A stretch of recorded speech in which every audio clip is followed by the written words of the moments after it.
All right, Kenny Wallace. We are live on the Kenny Wallace YouTube channel. We're really testing. We're testing for this big open house you have tomorrow with Kelly Shyrock. You're going to have what? You think hundreds of people here? Hundreds? You know, Charlie, I think we'll have hundreds of people, and I'm excited for Kelly Shyrock. He is a well-known, successful dirt racer, and I'm happy you're testing because I want to make sure everything goes good. So everything, I think, sounds good, looks good. Tomorrow we'll have a light. So people, don't complain. We'll have a light tomorrow. This is really just a test, but we feel like since we're here, we might as well talk about the biggest story, not just in NASCAR, maybe in NASCAR history. This trial is insane. And yesterday, the Kenny Wallace show was on the main stage in the cross-examination of Denny Hamlin. How crazy is that? Charlie, it's so crazy that it goes so far back. I'll never forget the day that you said, hey, I'm starting a podcast too for us. We're going to be on the YouTube, but you wanted to start a podcast. Mm-hmm. So you named it Kenny Wallace Media. So between Jeff Gordon, you know, saying Kenny Wallace Media, and now the second biggest thing in NASCAR history, first would have been Dale Sr. passing away. But them saying our name, the second day, starting out, I'm like, oh my God, Schrader called me. I mean, it's been insane. The funny part about that is, so when I'm seeing all the tweets yesterday from NASCAR reporters, I put out there first, I said, specifically tell me what was said, and then a bunch of people tweeted it.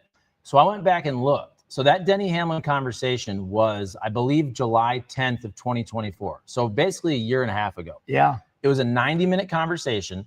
There was 16 minutes where you guys are talking about the charter. So people watching can go watch the whole 90 minutes if you want the 16 minutes about the charters. But this is also before the lawsuit. And I chuckled because you basically said, now, we're not going to get Denny Hamlin in trouble. And it wasn't your fault. It wasn't his fault. But I found that funny because a year and a half later, here it is being used in freaking cross-examination at the biggest trial in NASCAR history. And he didn't say anything wrong. No. All Denny did was brag on NASCAR. Yeah. And now NASCAR is coming back going, you like NASCAR because you said it on the Kenny Wallace show. I'm like, first of all, it was Kenny conversation. Yeah. But yeah, so it's basically they're trying to say you bragged on NASCAR. You said that the next gen car was a good way to get into the sport. And of course, Denny comes back, you know, in the trial and goes, look, I was trying to promote the sport. And then, you know, here we are 2 years later and it didn't get any better. And yes, I said that, but I said that trying to paint a good picture of NASCAR. So I think we're off the hook. We didn't do nothing wrong. You should never brag on NASCAR. It wasn't your fault. And then today we made a short of this, but you had a great take on the fact that NASCAR was going after Denny Hamlin and saying, hey, you make $14 million a year. And then Denny had just the perfect response, which was, hey, not all these guys win as much as me, it's the perfect response. Oh, well, because basically I understand what was going on, right? But when we do Coffee with Kenny, we don't have time to dive deep into it, you know, because the fans don't like Coffee with Kenny real long. Here we can go into it. I understand NASCAR was trying to say, you make plenty of money. Why do you want more money? That wasn't the point. The point was you make $14 million a year. And you know, Denny was perfect, but he should have said, it's because I win a lot and I earn it. Yeah. And I thought it was embarrassing because it was also saying, you're making too much money. And in the meantime, over here in Formula One, you know, Max Verstappen's making $65 million. Lewis Hamilton's making $60. And what, Charlie, you know all about baseball. What's a good baseball pitcher making right now? Well, you said, you know, 25 to 30 million for a good starting pitcher. That's what they're going to make. And then, so Shohei Ohtani is a unicorn, being able to pitch and hit. He's making like $70 million per year. Now, a ton of that's deferred. Yeah. I think he's only actually making 15, $2 million. No, I think it's actually $2 million. And then so we're talking 680 deferred $1 million. But basically, he's still making $70 million per year. And you made a great point. Look, and Shohei Ohtani might be the best baseball player in the history of baseball. But still, he throws a ball. He throws a ball, and NASCAR drivers are putting their lives, their bodies, their brains on the line every single day. Yeah. I just really think it's a bad deal to dumb NASCAR down. It's okay to say, hey, look, each team should probably not spend over $10 million a year. That's fine. But don't limit a player or an athlete. That's like saying Michael Jordan doesn't deserve what he's making. I mean, Denny Hamlin is the winningest driver. He's got 60 NASCAR wins. He won 6 races this year. Always give somebody a carrot, right? It's kind of like anything in life. If you do better, you get more. Mm-hmm.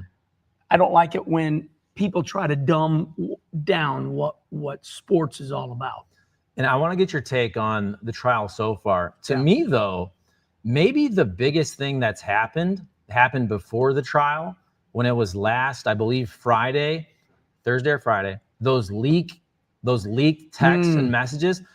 I thought, now, and we'll go both sides here, but I thought the most damning thing that's happened to NASCAR since this has started was when we heard what Steve Phelps said about Richard Childress. Yeah. And I've heard a lot of fans in the comments section respond here.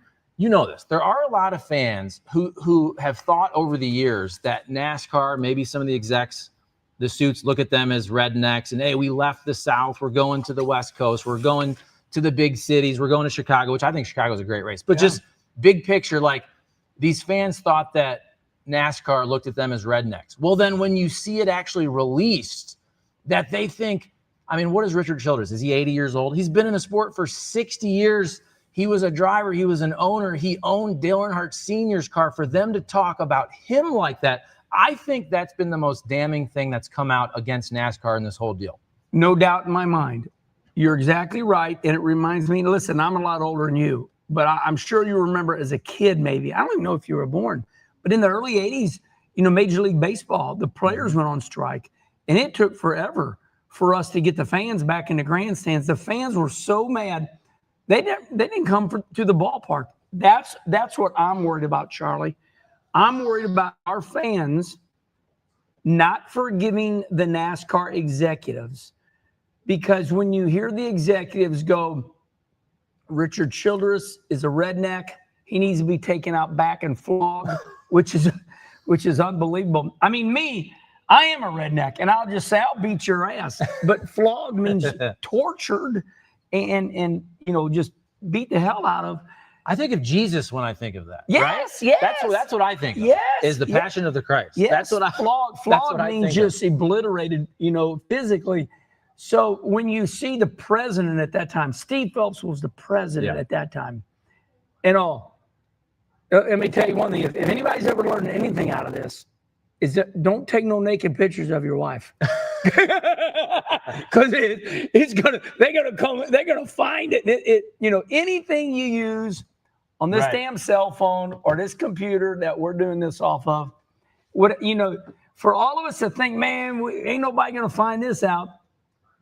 It all, what do they say? It just lives online. And I want to say this. Yesterday, during Denny Hamlin's, he was on trial yesterday. Denny Hamlin, he was tutored because he kept saying, documents don't lie. Yeah. Documents don't lie. Documents don't lie. So what has gotten NASCAR in trouble is people saying stuff and it's printed. Yeah. And that's where I do want to give NASCAR some slack, and also even the Denny Hamlin, the owners of 2311 that called Denny Hamlin a child. We all talk differently in text. A lot of people talk behind people's back. So all I'm saying is, if you got into everybody's text and group chats, a lot of us would be in really bad shape. So I do want to say that, because I know families would be in bad shape. If they got my group text from my college friends, we'd all be done. So I do want to say, people do talk differently. I'm not saying it's right, but I think a lot of us, let's also worry about our own backyards first, because a lot of us would be guilty of that too. No, there's no doubt. And with that, that's a perfect segue for me to say this. And I mean this from the bottom of my heart. This shop is all about NASCAR. Even though it is a dirt racing shop, 90% of this shop is all dirt racing. I'm a dirt racer through and through, but I'm going to move my head. this right here, Charlie, that's all NASCAR. Yes, sir. And I love NASCAR. And it hurts my heart to see this new regime. You know, I was ruled, and I said this on that night that you had me do a special segment that night. I grew up with Bill France Jr. He'd have Bill France Jr., the president. He'd have a beer here and a cigarette here, and he'd go, "Wallace, you're in trouble, boy." And like, damn. Now these guys just talk behind your back. And I just want to make it clear that when I was in NASCAR, you knew where you stood. Yeah. We had dictators. They ruled, man, and we were fine with it. Yeah. We were fine with it. It was great. I love NASCAR. However, do I want to see Michael Jordan and Denny Hamlin sue NASCAR? Absolutely not. I don't want to see this. It's messy. It's embarrassing. That's the word I hear from all my NASCAR friends. This is embarrassing. So, see, I actually don't see it like that. And maybe I'm an optimist. I want to hear it. But I also, I love NASCAR too now. I've only really been following it really close every day for 4 years, but I covered a lot of NASCAR when I was working in Lansing, Michigan, 06, 07. But I feel like I've covered so many strikes and lockouts. Good point. NFL, there was one about what? I think it was about 10, 12 years ago. You've seen dirty stuff. I remember that.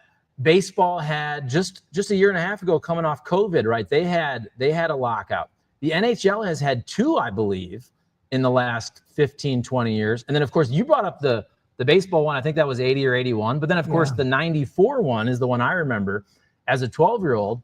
So I just think this is NASCAR's first big, serious labor issue. I just read a lot of people saying, oh, the sport will never survive, and will we be at the Daytona 500? And I think, don't get me wrong, this is embarrassing, but I think we're still going to have NASCAR. And I even think win, lose, or draw, I think they're going to find a way to keep Michael Jordan in the sport. I think some money's going to change hands, right? Like either NASCAR is going to keep the money they're making or the teams are going to get more. But I guess I don't have this fatalistic look like NASCAR will never be the same. At the end of the day, Kenny, you know this, they're just fighting over dollars. Yeah. Right? Yeah. I want to respond to something. And I see it on our timeline here. Everybody's right. Dictatorship does not work anymore, but tough love does. Yeah. I feel like when I said the other night, I feel like NASCAR should probably sell. It's become bigger than a family-run business. I agree with that. And let's be honest, NASCAR is a family-run business. And I said, you look at Formula One, it's owned by Liberty Media Group. You look at IndyCar. Roger Penske sold a third to Fox. My boss, back when I was doing TV, Eric Shanks. So big racing organizations, and I understand NASCAR's not like anything else. I get all that. However, you're right. We can't do a dictatorship anymore. Those days are gone. But we can't do like we used to do. And inevitably, I want to say one last thing. That's what got NASCAR in trouble. It's almost like they were trying to be nice. Okay, let us give you a charter system. Let us give you something. Give him an inch. Give him an inch. So if NASCAR would have stayed a dictatorship, if they would have said, nobody gets a charter, that's the way it is, none of this would have happened. Yeah. So NASCAR messed up by trying to come up in the new world and say, let's start a charter, like the St. Louis Cardinals, Cincinnati Bengals in football. And those owners own those. Mm-hmm. And in NASCAR, you might own a team, but you can immediately fall out. Now, if they want to fall out, they can sell their charter and they have something. Yeah. And I don't want people to also think that I'm anti-NASCAR. No, you've seen it all. You've seen it all. But what you said, I think two things can be true at the same time. You can give the France family all of the credit in the world for building an amazing business and running it well for 75 years, whatever it is. You should give the France family all the credit in the world. So I'm saying that, but I'm also saying in 2025, should the greatest stock car series in America and the world still be a family-run business? Yeah. The answer to that is probably no, while still giving the France family all the credit in the world for what they built. And I'm not saying you take their money, but again, is it a league type situation like the NFL where, again, team owners have a piece of the pie, and the France family has a piece of the pie, or a media company, like you said, has a piece of the pie? We're going to see. Yeah. We're going to see. I want to go to something else. I'm looking at our timeline. Somebody says 700 views only. You got to remember, everybody, we just doing this, and this will live. What we're doing right now, this will be on. Yeah. By the way, that's 820 people live watching right now at 2:00 Central Time. That's really good. Yeah. So somebody said somebody's trying to demean us. First of all, we're badasses. We're awesome. That's right. And I mean, that's just the way it is. We're awesome. I can test this real quick. Let's see how many people have watched. But let me say this, everybody. This will be up here for the rest of its life. So it might be only 800 people watching right now, but that's a lot. But yeah. And so this will be viewed over and over and over. So don't try to come on us like we're not doing good enough. We're big time. That's right. And look, 2,000 people have been watching. We're only 16 minutes in. Don't listen to those people, because 821 people watching live when it's the work day is actually very good. We just did this as a test. We had no lighting. This was more a test for tomorrow. So we got to tell people tomorrow we'll do a live show, a live coffee with Kenny, right? Yeah. Kelly Shyrock. Yeah. At about what time? So we're going to, here's what we'll do tomorrow. I'm thinking on the fly right now. Kelly Shyrock, 9-time U.S. MTS champion. He won the stock car championship this year. He's admired by everybody in the racing community.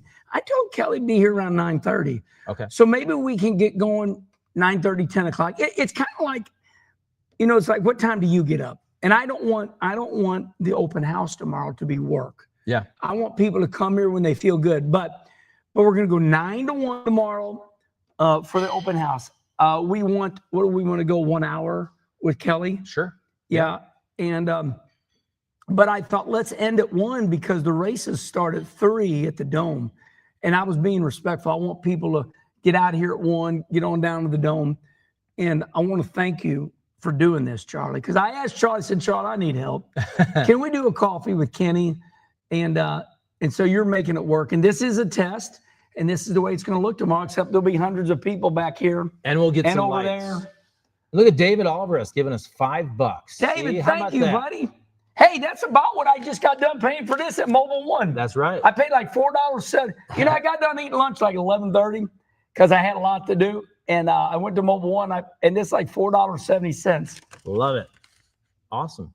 Yeah, so today, Charlie, I have been following up. The NASCAR trial is not as exciting today. Because they didn't mention you. Well, they're just drilling both sides.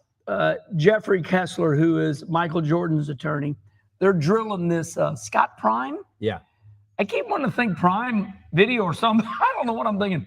But they're just trying to get him to say NASCAR is a monopoly. Yeah. And now later this evening, NASCAR attorneys are going to keep him on and try to refute that. Mm-hmm. So it's really about one man today. And let's see what is Scott Prime's role there. Let's Google this. And I'm going to do it old man style. That's right. What is Scott Prime's role at NASCAR? Wait, knows that I know Scott Crow says, what's his last name? Scott what? Prime? Prime. Okay, here we go. AI, here he goes. Scott Prime's role at NASCAR is Executive Vice President and Chief Strategy Officer, where he is responsible for long-term planning for the organization. In this position, he oversees strategic initiatives, including work related to the charter system and agreements with tracks. So there you go. And so Michael Jordan's attorney is trying to get Scott Prime to admit that they deal in a monopolistic way. So they're pounding this guy today. And it is exciting, but it's maybe not as exciting to explain to everybody. And look at this. Now we're going to have a contest. See, the last guy gave us $4.99. And then DC Long gives us $5. Says, Herman, don't Don't let your meatloaf. Okay, that's funny. So it's sexual. So here, but here's what it's about. Valley Park, Missouri. Rusty used to say, Herman, go over to Charlie's Cafe. I'd go, and his wife's name was Val Jean. Well, I would go over and I'd say, 3 cheeseburgers, 3 fries, 3 Cokes. Cheeseburger for Rusty, cheeseburger for Paul Andrews, and me. And, remember, Paul Andrews went on to be Alan Quickie's, championship winning crew chief. We're over here in Valley Park, Missouri. And Val Jean, I loved her. She was rough around the edges. And she would say things like this. I'd get ready to leave and she'd go, Herman. I'd say, yeah, Val Jean. She said, don't let your meatloaf. And that's from a lady. That's from old Val Jean. So, see, I thought the joke was going to be Val Jean. There's a way you could make that. That's where I thought you were going. Yeah, but we miss Charlie and Val Jean, and but that is a very pivotal point in Rusty's career. That was on St. Louis Avenue, listen, 100 years ago, Valley Park was, a lot of flats, but then it became very commercialized. Ashland Chemical Company, and a lot of businesses. So Valley Park is a very strange town because you can have people living right here, and I mean literally right across the street is Ashland Chemical Company or Rusty Wallace Racing. And it was a wonderful little town, and that's the area we grew up in. We didn't grow up in there. That was where our race shops were. But shout out to Val Jean. She's part of my childhood. DC Long, he says. Also, Charlie Rock, you're awesome, bro. Thanks, fellas. American flag. And he is. Some Charlie is awesome. And all that. Hey, how about your Buckeyes? They beat Michigan. Ohio guy. Right? Hey, I'll tell you what. We were going to go, my brothers and I, we still might go to the Big Ten championship game, Indianapolis. We used to go every year, but then Michigan won like 4 years in a row. The tickets, we used to just get in the building. We'd want to pay, $80, $90, $100. $450 right now is the cheapest ticket to get in the building. And it's because Indiana's playing and it's in Indianapolis. But $452, I looked today on Game Time, a sponsor of ours. You said something that I want to share. Yeah, I want to share this with everybody. So, we're living right here we're in Arnold, Missouri, and we can go not 10 miles and we're in Illinois. You said something to me. I said, boy, Charlie, you love Ohio. And you said, but Herman, like right down the road was the Michigan border. From my house. So I was like 500 yards. I'm from Toledo. So the end of my street, probably 500 yards, was the Michigan line. What was that like? It was cool. I mean, like, you didn't look at it as anything different because, like, we had a team, a school called Bedford that was in our conference in high school that we'd play. Yeah. So it was like 8 Ohio teams, 1 Michigan team. The golf course that I'd always go to as a kid and the batting cage was in Michigan. Like, you would ride your bikes into Michigan. So you really didn't think it was that big of a deal. Yeah. And what's funny is, like, from here, we go across the river in Illinois. You go up to Springfield, Illinois, and maybe they start changing into Cubs fans. But between here and Springfield, Illinois, they're still Cardinal fans. For sure. I think it works good. I think we're ready for tomorrow. Except I have my coffee mug right here. And somebody said, make sure you have your sticker. They didn't like that you didn't have the on the cup. Listen, everybody, I want to thank you all for watching, but it is sad to say there is about 3 of me. There's Coffee with Kenny, and I do mess my hair up on purpose for Coffee with Kenny. And here's why. Because Don the Snake Perdome said, one of the 3rd greatest drag racer of all time. First is Big Daddy Don Garlitz, and then I would say it'd be between the Snake and John Force. But Perdome goes, Herman. I say, yeah, Snake. He goes, man, I love it when you're on that couch with your glasses all messed up, and your hair's all up in there. I said, you like it when my hair's messed up? So sorry, my hair is normal right now, but you all like it so much. So you always comment that my hair's messed up. And what else? Oh, and the coffee mug up here. So I just play to it. I just mess my hair up more and hold my coffee mug up more. All right. Then there's Kenny Conversation.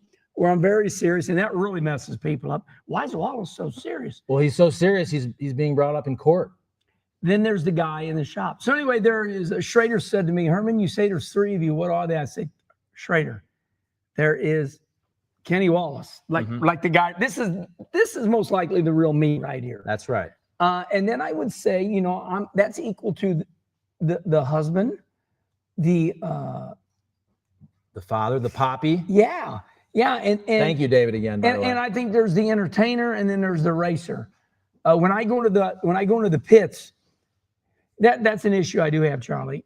It's my issue though. When I go into the pits, the people still want to go, hey, Wallace. I'm like, but that's racing. That's for the show, okay? So you're at work at that point, right? You're locked in. Yeah, I can't. I mean, I've won a lot of races. You don't win those races in your race car going. Blah, blah, blah, blah, blah. So when we go through the pit gate, we're like this right here, and so that's kind of fun to tell everybody that little story right there. But you said to me, Herman, coffee with Kenny is our bread and butter. It's our foundation. Who would have ever thought? That's what what I love about it. What I love about it is because I compare the other YouTubers and people who do NASCAR, and I just think it's funny sometimes. And look, we got a nice setup. We'll get the light, we got the mics, but I do think it's funny sometimes that you'll get more views in your Christmas pajamas with the hair going nuts, this is real, with the coffee cup, with no microphone on the couch, as some of the big studio shows and all that. Oh my God, Charlie. I love that. You have no idea how many times I think about that. Yeah. This thing is unbelievable. It really is. I mean, really, I'm not joking. This thing's unbelievable. One of our very first deals we ever did, I was down at the Mexican border, and I did everything like with this. Yes. And when you edited that up, I looked at it. I thought it was one of those $100,000 cameras. This thing is so amazing, but you got to use it purposely. It's got to be good content. Yeah. You just can't throw crap out there. And, you were the one that said to me when we were trying to figure out what we're doing, you said, Herman, I think they just want to hear you talk about the NASCAR controversy. Yeah. And you were right, because I go down to the Mobile One down here, gas up or whatever it was, and people would stop me, Charlie. No different about Cardinals. Mm-hmm. What do we say around here? What's wrong with the Cardinals? Not what's right with the Cardinals. It's not about who won the race. It's about who wrecked and who fought and who screwed up. Yeah. I mean, they hated Jimmy Johnson. They hate Denny Hamlin. What's the common theme here? They don't like winners. They don't like people winning. Or at least they like watching the negative. I don't think people are as negative, but they like watching the negative. You know what I'm saying? Yeah. What is that? Why? I mean, controversy sells. But do you think it hits closer to home? Like if you're struggling and Carson Hocevar is struggling, do you like Carson now because he bought also the old Carson Hocevar is an interesting study because he wrecks everybody, and I like Carson. But I think more people like Carson Hocevar. Well, Denny Hamlin's he's super famous. He's through the moon. It's also interesting. It's not, to me, Denny Hamlin is a great race car driver. I want him to win the championship. And I mean, look at what's going on right now with the lawsuit. He is the most interesting man in NASCAR and has been for 2-3 years. Ever since Kyle Busch, unfortunately, hasn't been winning as much. Struggle sells. Yep. Good point. That's who said that? The Fishy Plumber said that. Good point, Fishy. Struggle sells because people, I make a little bit of comedy out of this because I started winning dirt races. And when I started winning dirt races a while back, people would say, the only reason you run them dirt races is because you got all that NASCAR money. And I laughed. And then I thought, you know what? I'm going to go with that. Yeah. That sounds pretty good. Play into it. So if you have a wonderful life, they hate you. Yes. But if you struggle, that's my man. Right. If your dad was successful, they'd hate and had you. Money and helped you in your career, and I get it a little bit, but no, they want the grinders. I'm going to tell you what, I would not want to be Ty Gibbs. I don't want to be Ty Dillon. They ain't got a shot in hell because everybody hates them because their family got money. Yeah. But you know what I said? But how about this though? Just to debate a little bit. I think Ty Gibbs brings a lot of it on himself with his attitude. Like Ryan Blaney, for example. Nobody looks at Ryan Blaney as this silver spoon From his son dad. of a driver. Right. Because he's just a great, funny, down-to-earth guy. Everybody loves him. Like that narrative that I feel like follows a lot of sons of drivers for whatever reason. Am I wrong? No, I feel you're like right. Ryan Blaney is not brought up in that fashion. No, and you bring up a good point. Ty is very nice to me. And if I was to sit down with Ty, I would put my arm around and go, Ty, look, I love you, buddy. But you're a little bougie. You got the perfect tennis shoes on. Mm-hmm. You got that college thing going on where everything you're wearing is beautiful and perfect. Grow a beard. Dress a little bit like Blaney. Look like shit a little bit. Yes. Yeah, you're right. You know, it's kind of like the beautiful people.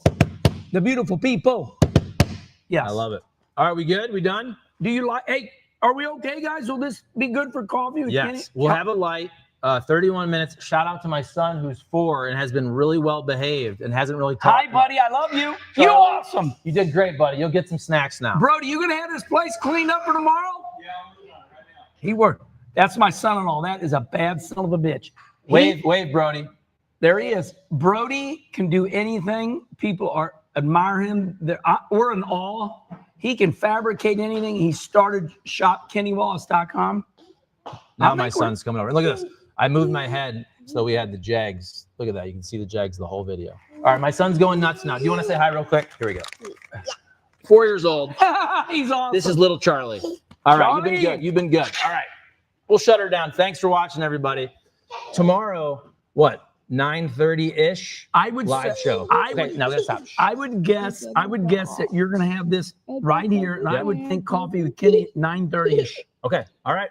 Love you all. Thanks for watching. We'll see you. End stream.